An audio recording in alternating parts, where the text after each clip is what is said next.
Contrary, carried. Thank you very much. We have 2 public inputs received, and so I would like to welcome to the bench Gail Baldock, who's submitted a, I don't know, did everyone get the stuff that was given? Several pages of it. And I'm told that the rules allow you to battle away for 5 minutes, so off you go. Your time starts now.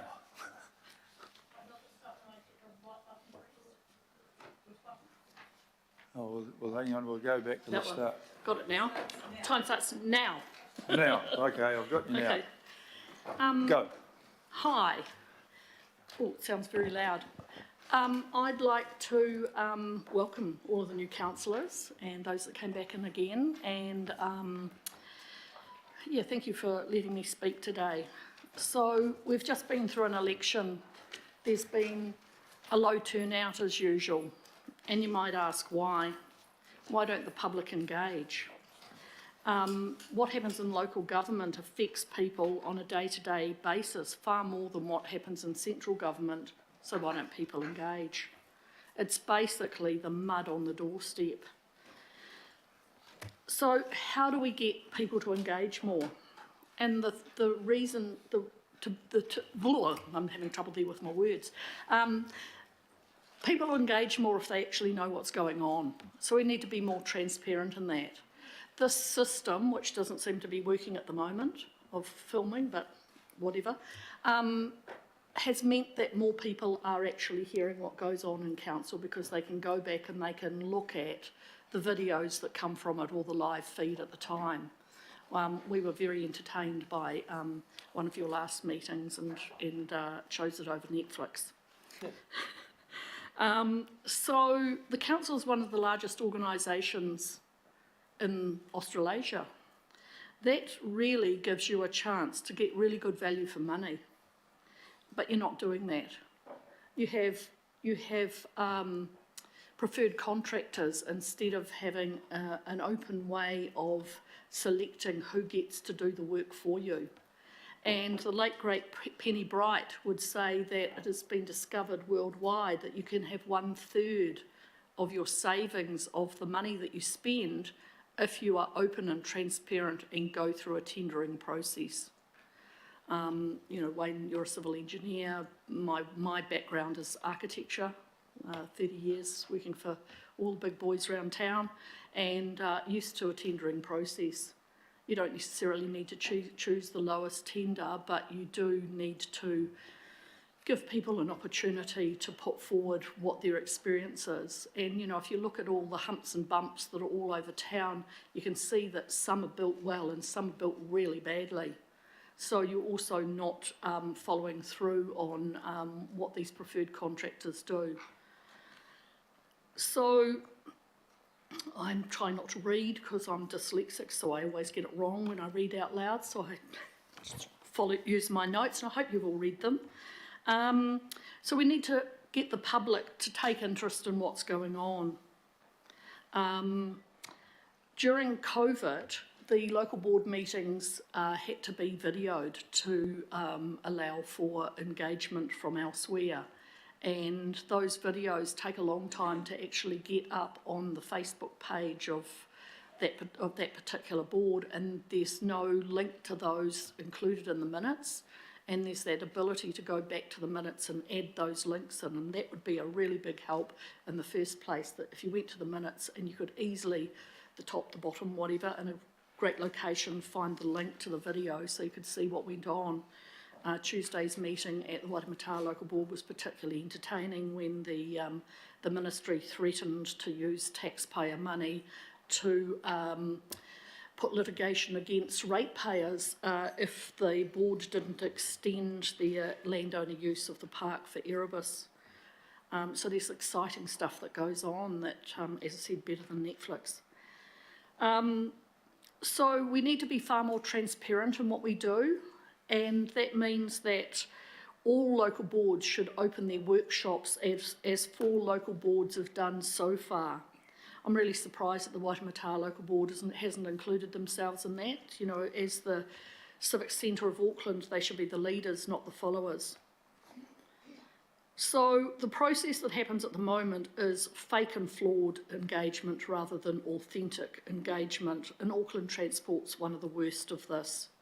I know somebody who works in council, not naming names, but they work as a journalist for the Have You Say team. And this is how the process works. It's not genuine. What it appears is that there's a predetermined decision that's put out for consultation, and then that consultation is lined up for the decision that's already previously made, and it's multi-guess. And if you don't know about it, then you, well, gosh, that went really fast. If you don't know about the process, then you're going to end up with a decision that was predetermined. There's engagement via social pinpoint with Auckland Transport, which I've been involved in, and then the information never came up. The key stakeholders have been excluded. I'm trying to get through what I need to now in the last minute, and there's a heck of a lot. You guys need to embrace social media. The local boards don't always have a place to engage there, and also each of the councillors, social media is the new way forward, and some councillors have used social media and engage with their community, and others block community, particularly advocates. And that's not a good look, and it doesn't let you know what's actually going on. And the councillor from our region lost their job from not engaging. Can I just have one more second, which is to talk about legal battles that the community have with council, where the ratepayers' money is used for council to have their experts engaged, but the community don't have theirs, and you could actually avoid litigation by being more transparent, and you could also have a way that the community get to have some sort of funding if their case is authentic, rather than having to have unpaid witnesses and unpaid counsel. So I hope you all read your homework and you know more of what I talked about there. Thank you. Stay there because I've got questions, and Councillor Sayers has a question. Yes. Councillor Watson to fire.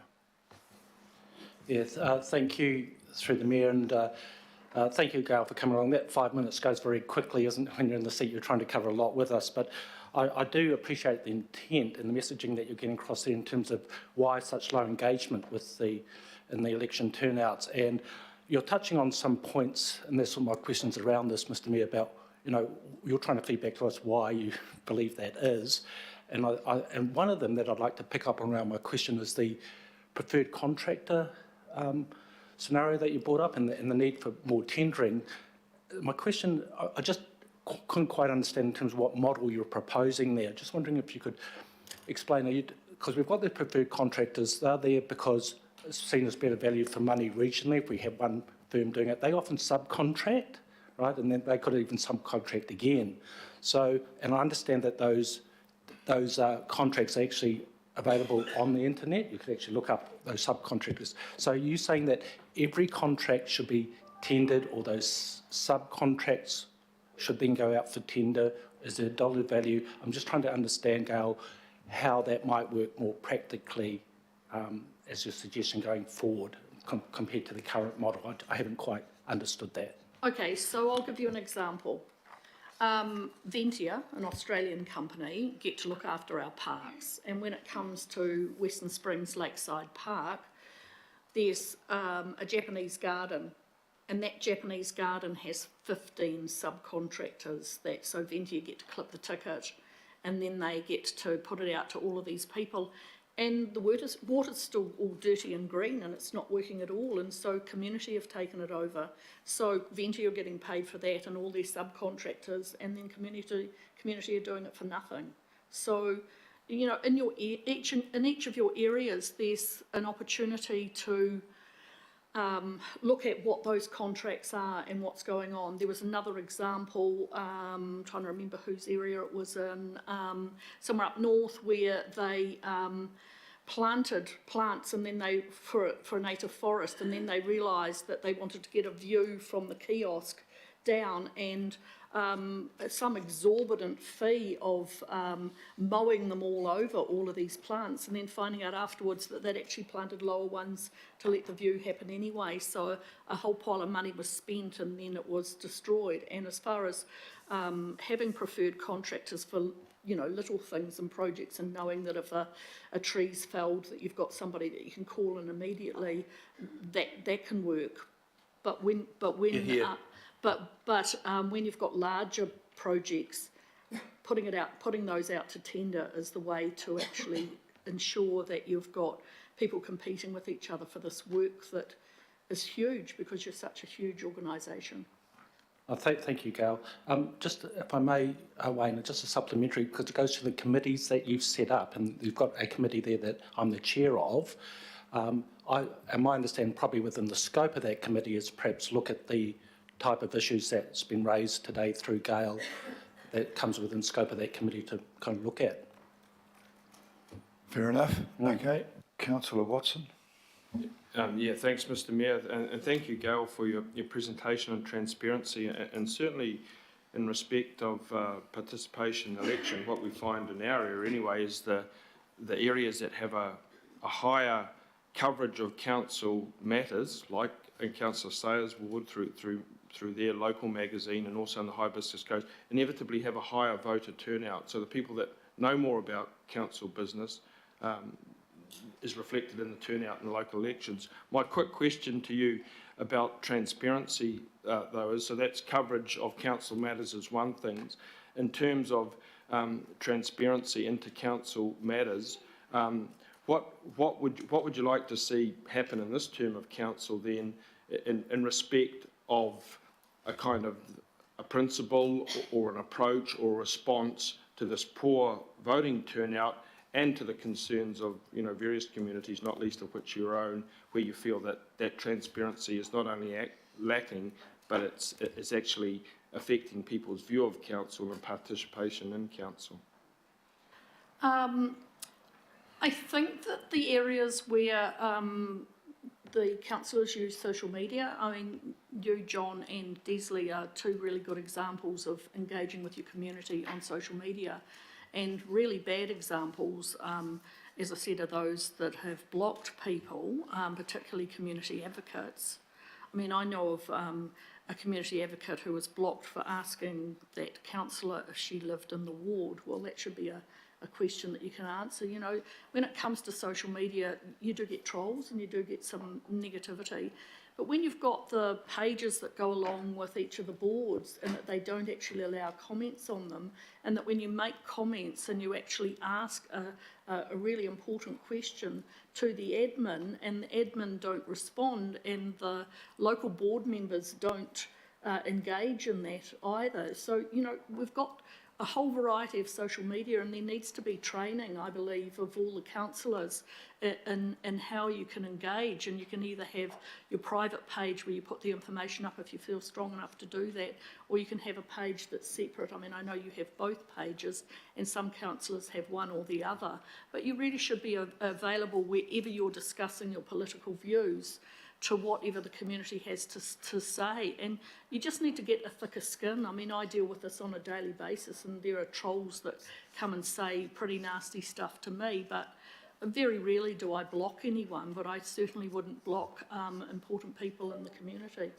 So that could help a lot. Thank you. Councillor Furley, please. Kia ora, thank you, Your Worship. Thank you for your presentation. I represent the area of Manukau, and you're probably aware we have the lowest voter turnout. We did last time and the time before. However, there's a lot of research that shows that there is a strong correlation between areas of high deprivation, issues to do with inequities and things like that, and low participation in democracy, in voting, for example. I just wonder if you're aware of that, and if you've got any thoughts or any solutions based around that. Kia ora. Hi, nice to meet you.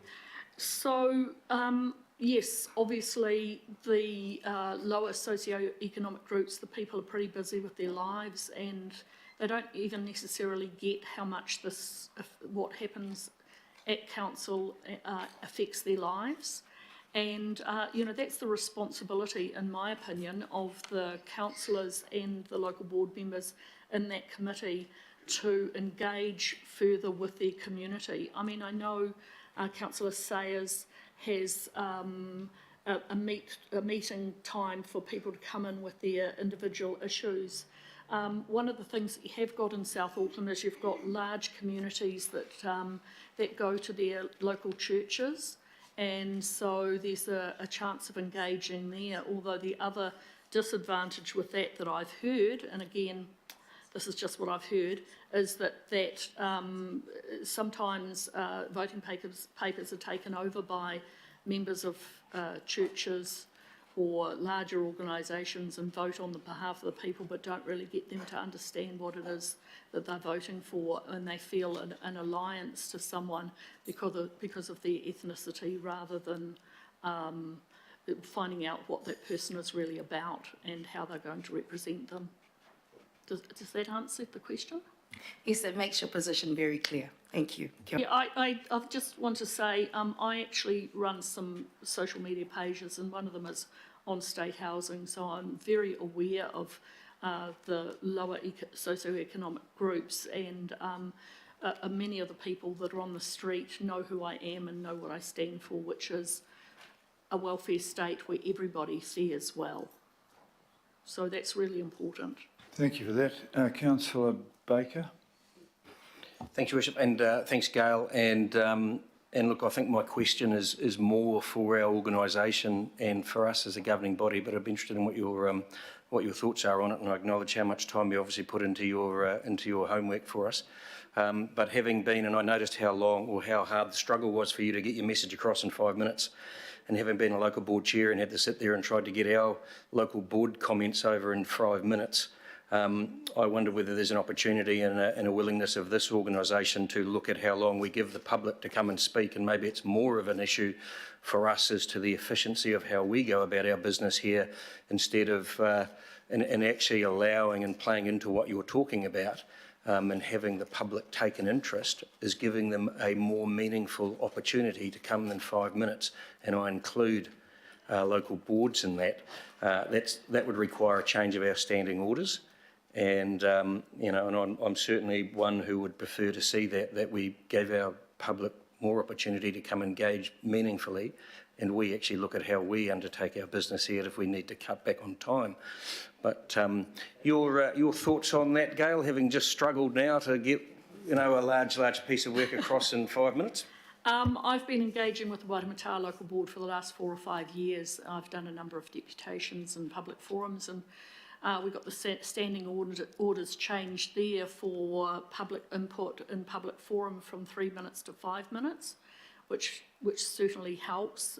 When you've got a big chunk of work like this, the obvious method forward would be to invite me into a workshop to talk in some more detail about it, rather than necessarily trying to resolve it all today. And hopefully that workshop would also be open to the public to hear what's going on, and I could give you some examples of what it's like for me to take Auckland Council community facilities to the Environment Court last year over Western Springs, and the results from that. I really do hope that you took the time to read what I sent in, including the articles in the Ponsonby News, and like John was saying before, it's about the engagement that happens within the community, and we're lucky enough to have the Ponsonby News in central Auckland, and a lot of these issues do get to be written about there. I write a couple of those each time, so please invite me to talk some more about this in a workshop and have it open to the public.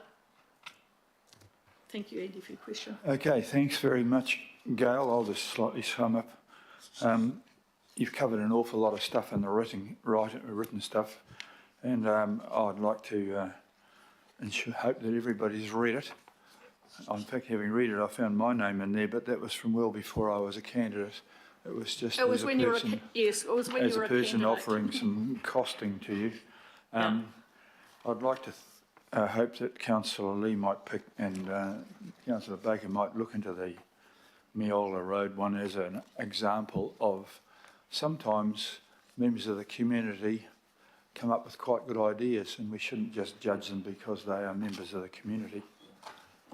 So I'd like to thank you for that. Thank you. And- Can I answer that, even though it wasn't an actual question? Yeah, I've also, so whilst you're talking about my design for the parking for the dog walking park, if the cycleway goes ahead to remove all the parking from Eola Road, I have actually done a plan of how the cycleway could actually go and not have to be along the busy Meola Road. I'm just going to ask Councillor Lee to follow that through in his position as an AT board member. Okay, and Hear a lot from Gail, Mr Mayor. thank you. I talk I'm to sure her you do, often. and I'll let you carry on, and I'll thank you for your little diagram of the 4 squares of Auckland. That explains why I can't get from one side of the city to the other either without a ticket.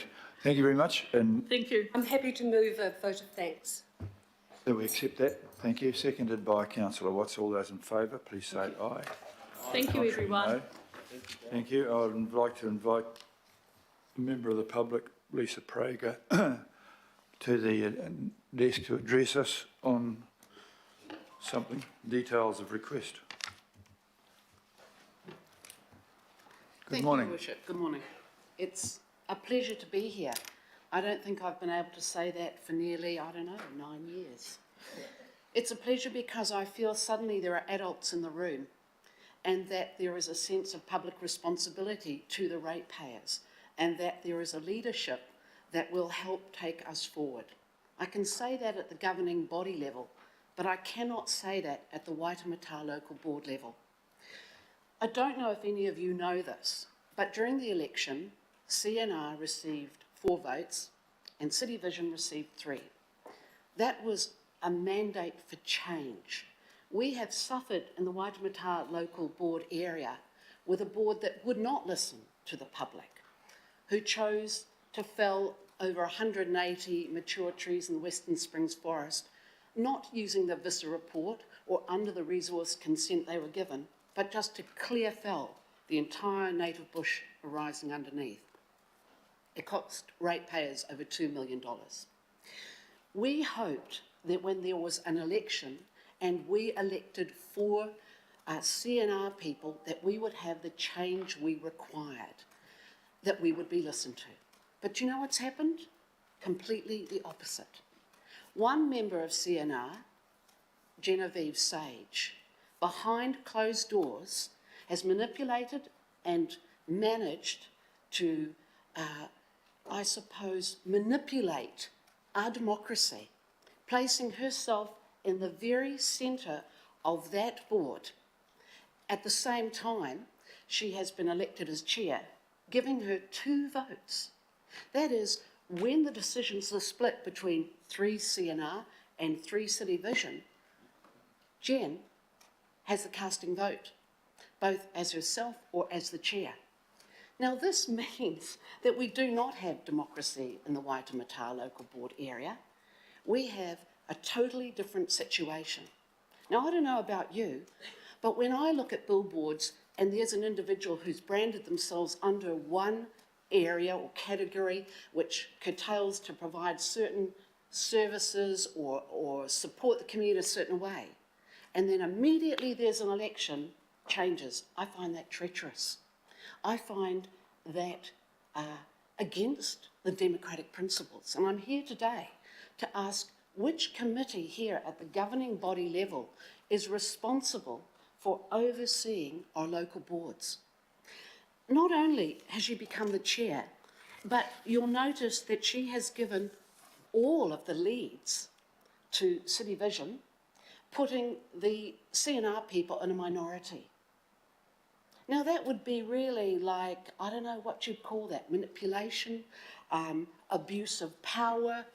And I wonder how this governing body can allow a renegade board to run out of control without so much as lifting a finger. Now, you might think that this doesn't really matter, that it's just a little local board, but the truth is they have enormous power over our daily lives, as seen in the Greylin cycleway, which destroyed not only shopkeepers, but caused a fracture in our community that I have never seen before. Now, I'm very, very distressed about this, because when I use my name or my reputation to encourage other people in my community to elect someone, I expect them to support what you call the code of conduct, of which I'm sure you're all incredibly familiar with. The key being two things: trust and respect. Now, Jen Sage has destroyed the trust in our community. She stood for one thing and now represents another. Destroying trust has meant that she has no respect from the community. Now, most of them don't even know what's happened yet. And of course, Gail and I are doing our best to communicate, as you know how hard it is to communicate with the community en masse and quickly. But when they find out this treacherous behaviour, this destruction of our democracy, this perversion of open, transparent and accountable governance, holy Kōrero, you're not going to want to be anywhere near us, because the media will pick it up, or maybe Mr Wilson won't, but hey, that's another story. The bottom line here is that you have a problem already brewing right here in the CBD, right here in Greyland, Westmere, Herne Bay, the CBD, Parnell. And it was exhibited at the meeting on Tuesday, when the issue about Erebus should have been an open and shut case. And yet there we were. We had the ministry sitting there going, if you don't do as we say, we'll sue you. And instead of it being a clean, open cases, we as the landowners have heard the public, the 25,000 people who said not a good idea, it should have been ended. But it wasn't. And it wasn't because Jen Sage is playing both sides at the same time, and somebody in this room needs to stop it right now. What would we like? We'd like a by-election. We'd like it have to be totally relitigated, but I don't know. I don't have an army of lawyers behind me that can tell me what we can do, but sure as heck, you cannot allow this situation to occur, because it was a backroom deal done by Jen and Mr Northey to actually put City Vision back in the driver's seat. And here's the proof. There it is, all up there. You can see who's in the lead. So thank you for your time. I'm sorry to have to come here. You know, I really hope that I could hang up my hat, throw my spurs in the corner, put my feet up, and not have to come here as a kvetching old gal. But the truth is, there is a problem. Please fix it, and fix it quick. Thank you. Thank you for that eloquent and spirited defence of democracy. I don't know if anyone's got any questions about that. It was quite clear, but Councillor Fletcher has, and I have one too. I don't know what we can do about it, actually. Could you ask the biggest legal eagles who aren't Simpson Grierson, who actually happens to be Jen's husband's company, to find out if there's anything in the law? I don't know the answer to that, but Councillor Fletcher, you might throw some clarity to this, or oil on the fire. I'm not sure. I can bring no wisdom to this specific issue, but I thank you for bringing it to our attention. What my question is usually after an election, there is some review that Phil Wilson's committee, the Democracy Services, into the election. Are there other matters that you think need attention? I personally don't like postal voting. Other people, we've all got things that we have a measure of dissatisfaction with. And I wonder whether there are other things that we should be looking at comprehensively. Yes, it's really simple.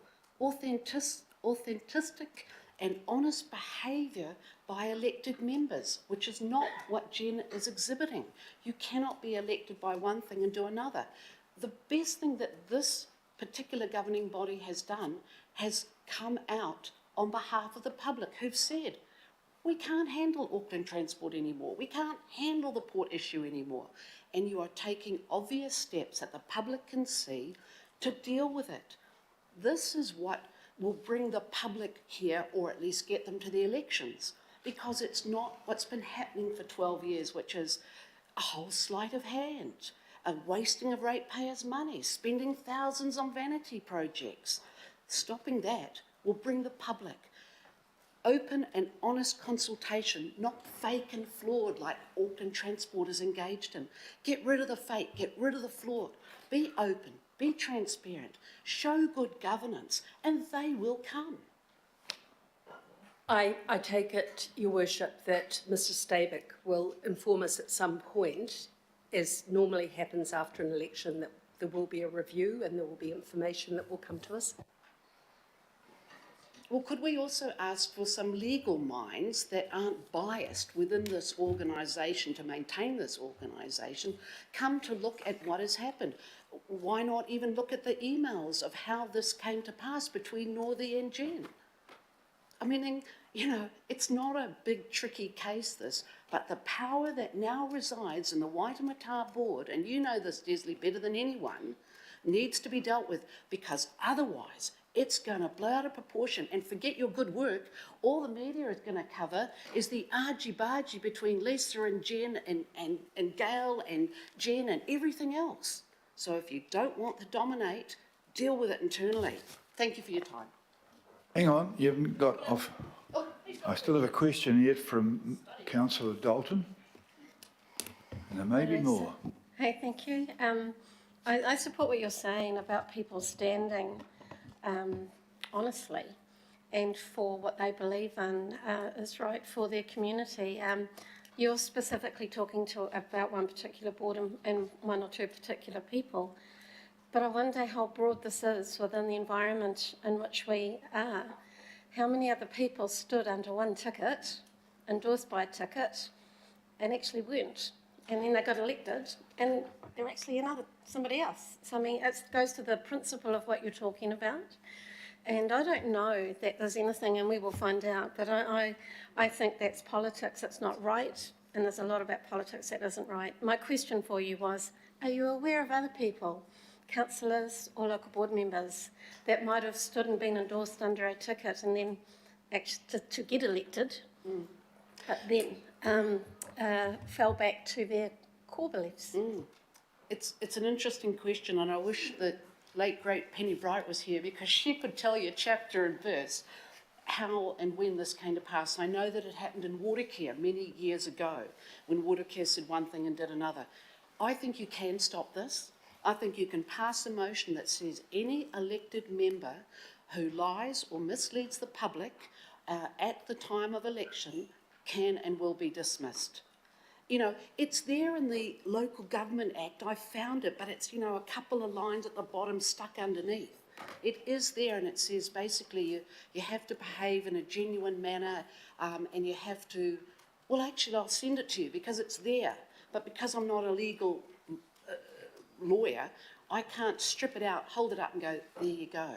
But I know that when it comes to vested interests, like over the submerged arena downtown, that her husband is particularly interested in pushing, and there will be a conflict of interest. Thank you, Lisa. You answered my question. Thank you. Okay, thank you. Thank you very much for that. It's kind of a case of what they might call waka jumping in Parliament.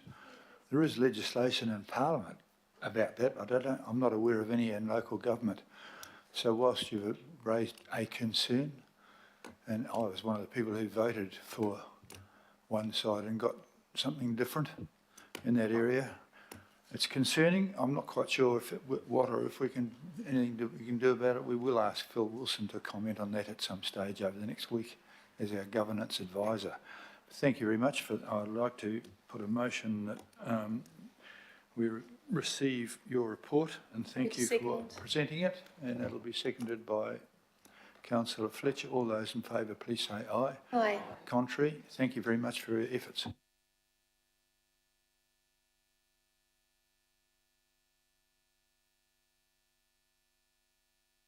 There is no local board input section today, and there are no